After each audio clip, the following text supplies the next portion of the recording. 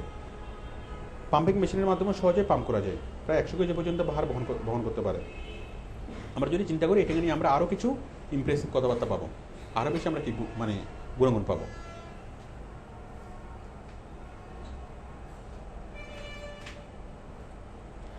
তাহলে বলেন, আমরা প্রোডাক্ট ডেসক্রিপশন যতটুকু শিখলাম, আমরা এটার মাধ্যমে খুব ভালো মানের প্রোডাক্ট ডেসক্রিপশন আমরা লিখতে পারবো।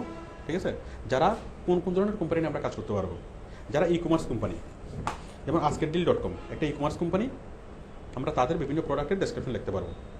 ঠিক আছে, তারপর চিটংয়ে একটা আছে ইশপ, না সিডিজি শপ, বাংলাদেশে এরকম প্রায় 20-30টা ইয়ে আছে, ই কমার্স কোম্পানি আছে, আপনি ই কমার্সগুলোর জন্য কাজ করতে পারেন। এই যে সিডিজি শপ,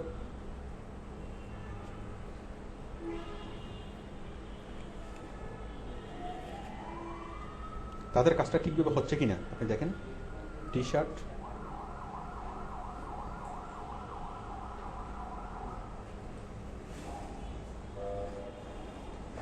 বলেন তাদের কাজটা কি ঠিকভাবে হচ্ছে? পণ্যের নাম বোট টি শার্ট, পণ্যের কোট এত, দাম এত, ছবি দিছে, কোনো ডেসক্রিপশন দেওয়া নেই, ইমপ্রেসিভ কোনো কথাবার্তাই নেই, কোনো ইমপ্রেশন নাই, কোনো ভালো কোনো ডেসক্রিপশন নাই, ভালো কোনো হেডিং নেই। বলেন তাদের কাজটা কি ঠিকমতো হচ্ছে? তাহলে এই যে সিডিজি শপের মানে প্রয়োজন আছে না, একজন ভালো কন্টেন্ট রাইটারের প্রয়োজন আছে না, একজন না একাধিক প্রয়োজন। আজকের ডিল, বাংলাদেশের সবচেয়ে বড় ই কমার্স সাইট হলো আজকের ডিল। তাহলে আজকের ডিলের মানে এরকম খারাপ অবস্থা, আর বাকিদের অবস্থাটা খুবই খারাপ। তারপর দেখেন রং বিডি, ওরাও অনলাইনের মাধ্যমে প্রচুর পরিমাণে সেল করে, কিন্তু দেখেন তাদের কোয়ালিটি, তাদের ডেসক্রিপশনের কোয়ালিটি দেখেন।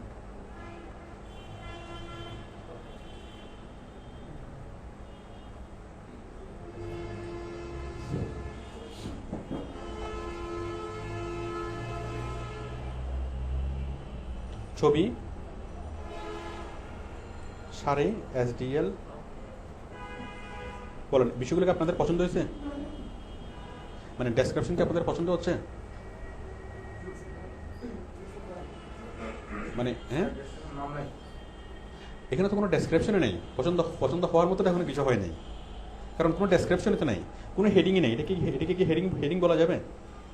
হেডিংয়ের ইমপ্রেশন থাকবে তো পরে, বাট এটা কোনো হেডিংই না। ঠিক আছে, ইমপ্রেশন কোনো হেডিং হয় নাই, ভালো কোনো ইয়া হয় নাই, কোনো ডেসক্রিপশন নেই। হ্যাঁ,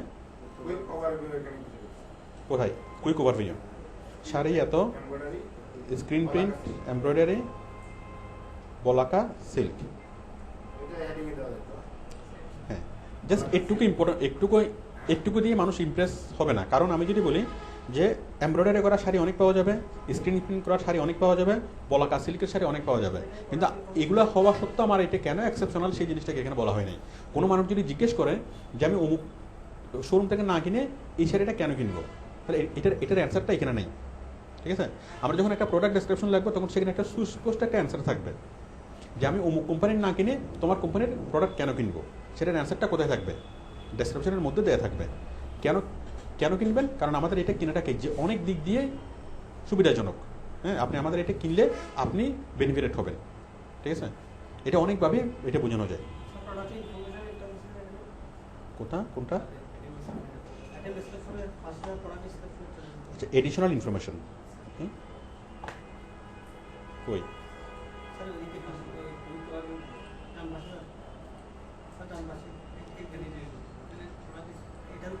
এটা যাই হোক, এখন তার মানে আপনি যতগুলাই ইসব দেখেন, বাংলাদেশে যতগুলোই কোম্পানি দেখেন, কারোই প্রোডাক্ট ডেসক্রিপশন ঠিকভাবে লেখা হচ্ছে না। এখন আপনারা যে কোনো ধরনের প্রোডাক্ট ডেসক্রিপশন দেখলেই এটা পেপারে মানে প্রিন্টেড হোক অথবা অনলাইনে হোক, এখন আপনারা খুব সহজে কি এটা খুঁতগুলো চোখে পড়বে, ভুলগুলো চোখে পড়বে, এবং ভুলগুলো চোখে পড়া মানে আপনার কনফিডেন্স বাড়বে যে আপনি যদি কোম্পানির জন্য কাজ করেন তাহলে আপনি তাদেরকে অনেক বেশি পরিমাণে বেনিফিট করে দিতে পারবেন জাস্ট এই জিনিসটাকে অ্যাপ্লাই করেই, জাস্ট একটুকু দিয়ে, তাই না? তো আমরা এক্সিস্টিং যারা ই কমার্সের কাজ করতেছে আমরা তাদেরকে সার্ভ করতে পারি, ঠিক আছে? বাংলাদেশে এরকম 15-20টা অনেক top rated e commerce site আছে, আমরা সেগুলোতে কাজ করতে পারি, নিজের একটা ই কমার্স সাইট খুলতে পারি, অথবা বিভিন্ন মানে ব্র্যান্ড, ধরুন পার্সোনা একটা ব্র্যান্ড, ডায়মন্ড ওয়ার্ল্ড একটা ব্র্যান্ড, তাহলে ডায়মন্ড ওয়ার্ল্ডের জন্য আমরা কাজ করতে পারি, যে কোনো ধরনের প্রোডাক্ট বেসড কোম্পানির জন্য আমরা কাজ করতে পারি, একটা চাইনিজ রেস্টুরেন্ট আমরা সেটার জন্য কাজ করতে পারি, ঠিক আছে? তাহলে প্রোডাক্ট একটা চাইনিজ একটা খাবার সেটাও একটা প্রোডাক্ট, একটা পোশাক সেটাও একটা প্রোডাক্ট, ঠিক আছে?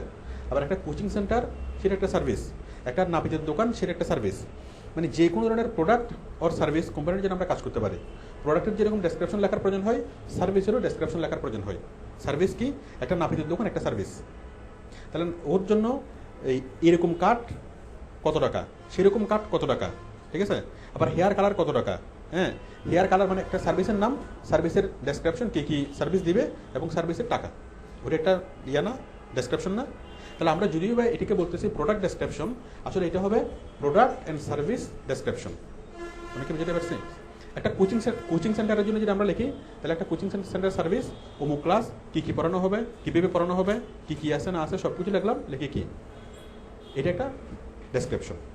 তাহলে যে কোনো প্রোডাক্টের জন্য আমরা ডেসক্রিপশন লিখতে পারি, যে কোনো সার্ভিসের জন্য আমরা ডেসক্রিপশন লিখতে পারি, এবং লিখে কোম্পানিকে আমরা টোটাল সেলটা আপ করে দিতে পারি। এটুকু ক্লিয়ার? তাহলে আমরা করে এটা দেশের মধ্যে যে কাজগুলো করতে পারি, আমরা দেশে ই কমার্স সাইটগুলোকে আমরা সার্ভ করতে পারি। 2 নম্বর হচ্ছে যে সকল কোম্পানি নিজেরা প্রোডাক্ট সেল করে, ওরা ই কমার্স সাইট না, ওরা নিজের প্রোডাক্টকে সেল করে, যেমন একটা ফ্যাশন হাউস, ঠিক আছে? এই যে মেন্স এই জেন্টাল পার্ক, ক্যাটসাই, ঠিক আছে? তারপর হচ্ছে যে কোনো শোরুম, যে কোনো বিউটি পার্লার, এরকম যে কোনো ধরনের প্রতিষ্ঠান সবারই একটা ওয়েবসাইট থাকে, সবারই ফেসবুক পেজ থাকে, ঠিক আছে? যে কোনো ধরনের কোম্পানি হোক, যে কোনো ধরনের সার্ভিস প্রতিষ্ঠান হোক, আমরা তাদেরকে কী করতে পারি? ওয়েবসাইটে অ্যাড করতে পারি। তো এই ধরনের কোম্পানিগুলো শুধু বাংলাদেশে না, সারা বিশ্বব্যাপী আছে। আমরা বাংলাদেশের যে কোনো কোম্পানিতে কাজ করতে পারবো, সারা বিশ্বব্যাপী যে কোনো কোম্পানিতে কাজ করতে পারবো। বাংলাদেশের কোম্পানিতে কাজ করার জন্য সরাসরি কোম্পানির সাথে যোগাযোগ করতে পারেন, আর দেশের বাইরের কোম্পানির কাজ করার জন্য আউটসোর্সিংয়ের মাধ্যমে কাজ করতে পারবো, ঠিক আছে? মার্কেট প্লেসের মাধ্যমে। বাট আমাদের সব দিক দিয়ে আমরা ওপেন। বলুন, আমরা আজকে যেটুকু দেখলাম প্রোডাক্ট ডেসক্রিপশন রাইটিং, এটা নিয়ে কারো কি কোনো কোশ্চেন আছে? তাহলে আপনারা খুব ভালো মানের 2টা প্রোডাক্ট ডেসক্রিপশন লিখবেন। এটা হচ্ছে আজকের আগামী ক্লাসের জন্য অ্যাসাইনমেন্ট, ঠিক আছে? আর আমরা কন্টেন্ট রাইট করা শিখতেছিলাম, কন্টেন্ট রাইটের মধ্যে আমরা আজকে যতটুকু করলাম, আমরা আজকে আলোচনা করলাম ওয়েব কন্টেন্ট কি, ওয়েব কন্টেন্টের মধ্যে কী কী বিষয় ইনক্লুডেড, মানে কী কী আছে, এলিমেন্টস আছে ওয়েব কন্টেন্টের মধ্যে, text, audio, video, animation, program, image, এগুলো হলো ওয়েব কন্টেন্টের এলিমেন্টস। ওয়েব কন্টেন্টে এগুলো থাকে। আর ওয়েব কন্টেন্ট কয় প্রকার? ওয়েব কন্টেন্ট 6 থেকে 7 প্রকার। কী কী? 1 নম্বর হচ্ছে প্রোডাক্ট ডেসক্রিপশন। আচ্ছা, আমরা করছিলাম কি, এরপরে করছিলাম ওয়েব কন্টেন্টের বেসিক ওয়েব কন্টেন্টগুলো কী কী? Product description, article, news report, press release, Facebook post, web page, এগুলো হলো ওয়েব কন্টেন্টের টাইপ, ঠিক আছে? এরপর আমরা দেখছিলাম কি, বেসিক ওয়েব কন্টেন্টের বেসিক স্ট্রাকচার। বেসিক স্ট্রাকচারটা খুবই সিম্পল। প্রথমে হেডিং, তারপর ইমেজ, তারপর হলো কি ডেসক্রিপশন, তাই না? এরপর এটা কি বাড়তে অনেক কিছুই আসতে পারে, ওই ইমেজের সাথে ভিডিও আসতে পারে, অ্যানিমেশন আসতে পারে, আবার সবার নিচে লিঙ্ক আসতে পারে, অথবা কন্ট্যাক্ট আসতে পারে, এগুলো প্রয়োজন অনুসারে আসবে। বাট যদি বলি যে বেসিকটা কি ওয়েব কন্টেন্টের, বেসিকগুলো খুব সিম্পল। প্রথমে হেডিং, তারপর ইমেজ, তারপর কি টেক্সট, ঠিক আছে, খুবই সহজ। এরপর এটা মানে প্রকারভেদ অনুসারে প্রত্যেকটার বিষয় আলাদা আলাদা করে আলাদা আলাদাভাবে লিখতে হবে। তো আজকে আমরা শিখলাম শুধুমাত্র প্রোডাক্ট ডেসক্রিপশন কীভাবে লিখতে হবে। প্রোডাক্ট ডেসক্রিপশনের যে ফরম্যাটটা আমরা দেখলাম, প্রোডাক্ট ডেসক্রিপশন কীভাবে লিখতে হবে সেটা বুঝলাম।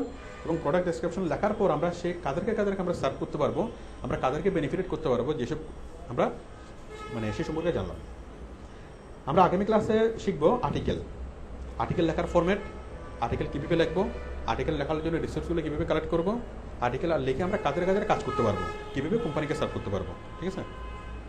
তো এরকম আর্টিকেল লেখার কাজও প্রচুর আছে, news report, press release, Facebook post, web page, আমরা সবগুলো শিখবো, ঠিক আছে। তবে মেন বিষয়টা আমাদের আজকে হয়েছে, আজকের ক্লাসটা যদি ভালোভাবে বুঝেন, আমরা আগামী ক্লাসে সবগুলো একসাথে আমরা শেষ করতে পারবো, ঠিক আছে।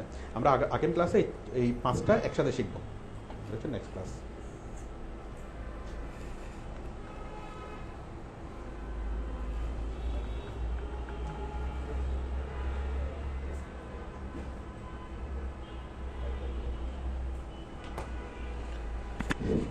আজকের ক্লাস নিয়ে কার কোনো কোশ্চেন? ওকে, সবাইকে ধন্যবাদ।